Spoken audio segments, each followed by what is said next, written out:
Online world. So, ayan, nagpakulo tayo ng bayabas pang linis ng sugat ni tatay. Kasi parang betadine din ito. Ayan, ang sarap niyang amoy-amoyin.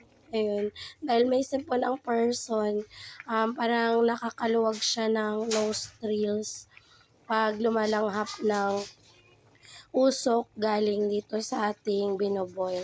Thank you for watching. Bye! Basa nga lang yun. Tubig. Ayan po yung kanyang sugat. Lilinisin natin for today. Kaya ganyan, naka-open siya.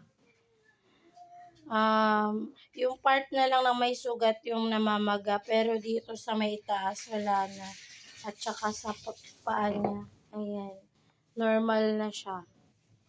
So, dito na lang kasi sa may bones. Kaya ganyan. Matagal gumaling. Pero maraming salamat sa branded na gamot kasi walaking tulong talaga siya.